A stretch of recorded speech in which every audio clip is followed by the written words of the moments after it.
മണിയറയിൽ തൻ്റെ നവവധുവിനെ കാത്തിരിക്കുകയാണ് ഗിരി. മനസ്സിൽ താൻ കെട്ടിപ്പൊക്കിയ 1000 സ്വപ്നങ്ങളും അതിലേറെ തൻ്റെ ജീവിതത്തിലെ കൈപിടിച്ച ഒരാൾ കൂടെ. പ്രണയിക്കുവാൻ കൊതിച്ച് ഒരുപാട് ശ്രമങ്ങൾ നടത്തിയെങ്കിലും ഒരു പെണ്ണിൻ്റെ പോലും പ്രണയം അറിയുവാൻ കഴിയാത്തൊരാൾ, അത് ഞാൻ മാത്രമായിരിക്കും. എനിക്കിനിയും പ്രണയിക്കണം. ഇനിയുള്ള നിമിഷങ്ങളൊക്കെ അവളെ സ്നേഹിച്ച് എൻ്റെ സ്നേഹം കൊണ്ട് അവൾ വീർപ്പ് മുട്ടണം. ഈ ലോകത്തിൽ മറ്റാർക്കും അവൾക്ക് കൊടുക്കുവാൻ കഴിയാത്ത അത്രയും സ്നേഹം എനിക്ക് അവൾക്കായി കൊടുക്കണം. എനിക്ക് പുതിയൊരു മനുഷ്യനാവണം. പ്രണയിക്കുവാൻ ഒരാളില്ലാതെ അലഞ്ഞ ആ പഴയ മനുഷ്യൻ ഇനിയില്ല. എൻ്റെ ജീവിത അവസാനം വരെ പ്രണയിക്കാൻ എനിക്കായി ഒരു പ്രണയിനിയുണ്ട്. ഈ ലോകത്തിലേക്ക് ഞങ്ങൾ ഒരുമിച്ച് ഇറങ്ങിച്ചെല്ലും. അവിടെ ഞാൻ ഉറക്കെ വിളിച്ചു കൂവും, ഐ ലവ് യു ഗീത. ആരൊക്കെ കേട്ടാലും എനിക്ക് കുഴപ്പമില്ല. ഈ ലോകം തന്നെ കേൾക്കട്ടെ. ഞാൻ പിറകെ നടന്നവരും കേൾക്കട്ടെ. അവരെക്കാൾ മിടുക്കിയായ, അവരെക്കാൾ സുന്ദരിയായ, അവരെക്കാൾ സ്നേഹമുള്ള, അവരെക്കാളൊക്കെ എന്നെ സ്നേഹിക്കുന്ന ഒരു പെണ്ണ്. ഓർക്കുമ്പോൾ എന്തെന്നില്ലാത്തൊരു സന്തോഷം. ഇന്നവളെ ഞാൻ കെട്ടിപ്പിടിക്കും, എടുത്തുയർത്തും. ഒരു കുഞ്ഞിനെ പോലെ അവളെ ഞാൻ കൊഞ്ചിക്കും. ചുംബനങ്ങൾ കൊണ്ട് അവളിൽ ഒരു കവിത തന്നെ എഴുതും. പ്രണയം, അതൊരു അനുഗ്രഹ നിമിഷം. ഹൃദയം ചേരും അസുലഭ നിമിഷം. ആ കവിതയിലെ ആദ്യ വരി ഇങ്ങനെയായിരിക്കട്ടെ, എൻ്റെ പ്രണയപുഷ്പമേ. ഗിരിയേട്ടാ. പിന്നിൽ നിന്ന് അവളുടെ ശബ്ദം കേട്ടപ്പോൾ ആദ്യം ഒരു നാണം വന്ന അയാളുടെ ചുണ്ടുകൾ ഒരു പുഞ്ചിരി വിരിഞ്ഞു. മെല്ലെ തിരിഞ്ഞുകൊണ്ട് അവളെ നോക്കി. വാ, ഇരിക്ക്. കട്ടിലിരിക്കാൻ അവളോട് അയാൾ ആവശ്യപ്പെട്ടു. ഒരു പുഞ്ചിരിയോടെ കട്ടിലേക്ക് ഗീത വന്നിരുന്നു. കണ്ണെടുക്കാതെ അയാൾ അവളെ നോക്കി. എന്താ എന്താ ഇങ്ങനെ നോക്കുന്നത്? അവൾ അയാളോട് ചോദിച്ചു. ഇതൊരു സ്വപ്നമാണോ? എനിക്ക് വിശ്വസിക്കാൻ കഴിയുന്നില്ല. എൻ്റെ ജീവിതത്തിലേക്ക് വന്ന ആദ്യത്തെ പെണ്ണാണടോ താൻ. പ്രണയിക്കാൻ കൊതിയാകുന്നു. ഇതുവരെ എനിക്കൊരാളെ കണ്ടെത്താനും കഴിഞ്ഞിട്ടില്ല. എന്നോട് വന്നാലും ഇഷ്ടമാണെന്ന് പറഞ്ഞിട്ടുമില്ല. പ്രണയത്തിൻ്റെ മധുരം എന്തെന്ന് ഞാൻ അറിഞ്ഞിട്ടുമില്ല. ഞാനൊന്ന് കെട്ടിപ്പിടിച്ചോട്ടെ. ആഗ്രഹിച്ച കളിപ്പാട്ടം കിട്ടിയ സന്തോഷത്തിൽ നിൽക്കുന്ന ഒരു കുഞ്ഞിനെ പോലെയായിരുന്നു അയാൾ. അയാളുടെ ആഗ്രഹം കേട്ട് ഗീത ദയനീയതയോടെ അയാളെ നോക്കി. ഗിരിയേട്ടാ, എനിക്ക് കുറച്ച് കാര്യങ്ങൾ സംസാരിക്കുവാനുണ്ട്. അതിനുശേഷം നമുക്ക് തീരുമാനിക്കാം. ഗീത പറയുന്നത് കേട്ട് ഗിരി പകപ്പോടെ അവളെ നോക്കി. ഞാനൊരു പ്രോസ്റ്റിറ്റ്യൂട്ടാണ്. ഗിരിയുടെ ഹൃദയം തുടിക്കുന്നത് ആ 4 ചുവരുകൾക്കുള്ളിൽ വലിയ ശബ്ദം എന്ന പോലെ തോന്നി. എന്താ പറഞ്ഞേ? അതെ, എൻ്റെ ആവശ്യങ്ങൾക്കും പണത്തിനും വേണ്ടി സ്വന്തം ശരീരം വിറ്റ് ജീവിക്കുന്ന പെണ്ണ്.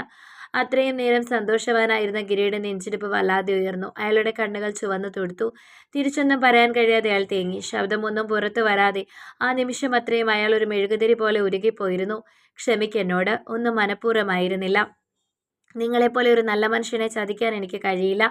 ഒക്കെ തുറന്നു പറഞ്ഞ് ഈ രാത്രിയിൽ തന്നെ ഈ വീട്ടിൽ നിന്നും ഇറങ്ങാനാണ് ഞാൻ കാത്തിരുന്നത്. എനിക്കൊരു വിവാഹ ജീവിതം കൊതിച്ചല്ല ഈ വിവാഹത്തിന് ഞാൻ സമ്മതിച്ചത്. ഗിരിയേട്ടൻ അറിയാലോ, എനിക്ക് ഇളയതായി 2 അനിയത്തിമാരുണ്ട്. +2 കഴിഞ്ഞ് വീട്ടിൽ നിൽക്കുന്ന സമയത്ത് അച്ഛനൊരു ബൈക്ക് ആക്സിഡൻ്റ് ഉണ്ടായി. വീട്ടിൽ സംഭവം അറിഞ്ഞ ഉടനെ അമ്മയ്ക്ക് സ്ട്രോക്കും വന്നു. 2 പേരും മരണത്തോട് മല്ലടിച്ച് തിരിച്ചു വന്നു. ജീവൻ മാത്രം അവശേഷിച്ചു. അമ്മ തളർന്നു പോയിരുന്നു. കിടക്കയിൽ നിന്ന് എഴുന്നേൽക്കാൻ കൂടി കഴിയില്ല പാവത്തിന്. അച്ഛനും അങ്ങനെ തന്നെ. എൻ്റെ സഹായമുണ്ടേൽ എണീറ്റ് നടക്കും. ഞങ്ങൾ 3 പെൺകുട്ടികൾ മാത്രം. നടുവിലത്തേതന്ന് 10ാം ക്ലാസ്സിൽ, ഇളയവൾ 8ലും. പലരുടെയും സഹായങ്ങൾ കൊണ്ട് കുറേ കാലം കടന്നുപോയി. സഹായങ്ങൾ പിന്നെ മറ്റു പല രീതികളിലുമായി. 10ാം ക്ലാസ് നല്ല മാർക്കോടെ അവൾ പാസ്സായി. തുടർന്ന് പഠിക്കാനുള്ള ആഗ്രഹം അവൾ എപ്പോഴും പറഞ്ഞുകൊണ്ടിരുന്നു. അന്ന് തൊട്ടടുത്തുള്ള വീടുകളിൽ തൂക്കാനും തുടയ്ക്കാനും പാത്രങ്ങൾ കഴുകുവാനും ഒക്കെ ഞാൻ പോയി തുടങ്ങി. അതിലെ കുഞ്ഞു വരുമാനം കൊണ്ട് അമ്മയ്ക്കും അച്ഛനുമുള്ള മരുന്നുകൾ വാങ്ങുവാൻ തന്നെ തികഞ്ഞില്ല. പിന്നെ അവളെ എങ്ങനെ പഠിപ്പിക്കാൻ? ജോലി ചെയ്യുന്ന വീടുകളിൽ നിന്ന് കുറച്ച് കടമായി ചോദിച്ച് നോക്കാമെന്ന് കരുതി. ചോദിച്ചെങ്കിലും നിനക്ക് പൈസ എങ്ങനെ തരും? അപ്പോൾ തന്നെ മുഴു പട്ടിണി. കിട്ടുന്നതൊന്നും തികയുന്നുമില്ല. എങ്ങനെ നിന്നെ വിശ്വസിച്ച് പണം തരുമെന്നൊക്കെ പറഞ്ഞപ്പോൾ ഗീത അറിയാതെ വിതുമ്പിപ്പോയി. എനിക്കറിയില്ലായിരുന്നു ഗിരിയേട്ട, ആ നിമിഷമൊക്കെ അവരുടെ മുന്നിൽ ഒരു ചിരിയോടെ ഞാൻ നിന്നുവെന്ന്. ആരും പണം തരാൻ തയ്യാറായില്ല. പക്ഷേ എന്നോട് കുറച്ച് അടുപ്പം കാണിച്ചൊരു അങ്കിളുണ്ട്. എപ്പോൾ വീട്ടിൽ ചെന്നാലും എനിക്ക് കഴിക്കാനും അനിയത്തിമാർക്ക് കഴിക്കാൻ തന്നുവിടുകയും ഒരു ടിപ്പ് പോലെ അവിടുത്തെ ആൻറ്റി കാണാതെ ഇടയ്ക്കൊക്കെ ചിരിച്ചുകൊണ്ട് മോളേന്ന് വിളിച്ച് അച്ഛനെ പോലെ സ്നേഹം തരുന്ന അങ്കിൾ. ആരൊക്കെ അവഗണിച്ചാലും അയാൾ തരുമെന്ന് എനിക്ക് ഉറപ്പായിരുന്നു. പതിവ് പോലെ അവിടുത്തെ ജോലികളൊക്കെ തീർത്തിറങ്ങാൻ നേരം അങ്കിളിൻ്റെ ഡോറിൽ പോയി കൊട്ടി. എൻ്റെ സ്വന്തം വീട് പോലെയായിരുന്നു അതും. എവിടെ വേണേലും കയറി ചെല്ലാനുള്ള ധൈര്യവും അതേപോലെ സ്നേഹവുമൊക്കെ വീട്ടിൽ നിന്നും എനിക്ക് കിട്ടിയിരുന്നു. അങ്കിൾ കതക് തുറന്ന് വെളിയിൽ വന്നു. ജോലിയൊക്കെ കഴിഞ്ഞോടി കൊച്ചേ എന്ന് ചോദിച്ചുകൊണ്ട്. ഇന്ന ഇത് വെച്ചോ. അനിയത്തിമാർക്ക് കൊണ്ടു കൊടുക്കുമെന്നും പറഞ്ഞ് കുറേ മിഠായിയും മധുരമുള്ള മറ്റെന്തോ പലഹാരങ്ങളും എനിക്ക് നേരെ നീട്ടി. പിന്നെ എൻ്റെ കൂലിയും. പോയി വാ എന്ന് പറഞ്ഞുകൊണ്ട് അങ്കിൾ മുറിയിലേക്ക് കയറാൻ തുടങ്ങിയതും ഞാൻ അയാളെ പെട്ടെന്ന് വിളിച്ചു. അങ്കിളെ, പോകല്ലേ, എനിക്ക് ചെറിയൊരു ഹെൽപ്പ് വേണം. എന്താടി കൊച്ചേ? അങ്കിളെ, എനിക്ക് കുറച്ച് രൂപ വേണം. ആഹാ, എന്താടി കാര്യം? എനിക്ക് അനിയത്തിയെ തുടർന്ന് പഠിപ്പിക്കണം. അവളെ ഉയർന്നൊരു നിലയിലെത്തിക്കണം. മിടുക്കി അങ്കിളെ അവൾ. എത്ര വേണം നിനക്ക്? എന്നോട് ചോദിച്ചാൽ പോരെ? അതിനീ വളച്ചുകെട്ടലൊക്കെ എന്നാത്തിനാ? നീ വാ. അങ്കിൾ എന്നെ മുറിയിലേക്ക് ക്ഷണിച്ചു. സന്തോഷത്തോടെ ഞാൻ അകത്തേക്ക് കയറി ചെന്നു. ഒരുപാട് പേരോട് ഞാൻ ചോദിച്ചങ്ങളെ, എല്ലാവർക്കും ഞാൻ തിരിച്ചു കൊടുക്കുമോ എന്നുള്ള ഭയം കൊണ്ട് ആരും തരുന്നില്ല. അവളൊരാഗ്രഹം പറഞ്ഞിട്ട് അത് സാധിച്ചു കൊടുക്കാതെ എൻ്റെ കുഞ്ഞിയുടെ വിഷമം കാണാൻ എനിക്ക് കഴിയില്ല. കുറച്ച് വൈകിയാണെങ്കിലും എല്ലാം തന്നു തീർക്കും. അങ്കിൾ മേശ തുറന്ന് കുറേ നോട്ടുകെട്ടുകൾ എണ്ണുക പോലും ചെയ്യാതെ എടുത്തു എൻ്റെ അടുത്തേക്ക് നടന്നു വന്നു. ദേ, ഈ പണം ഞാൻ എണ്ണിയിട്ട് കൂടിയില്ല. നീ തിരിച്ചു തരികയും വേണ്ട. നന്നായിട്ട് അവളെ പഠിപ്പിക്കുക.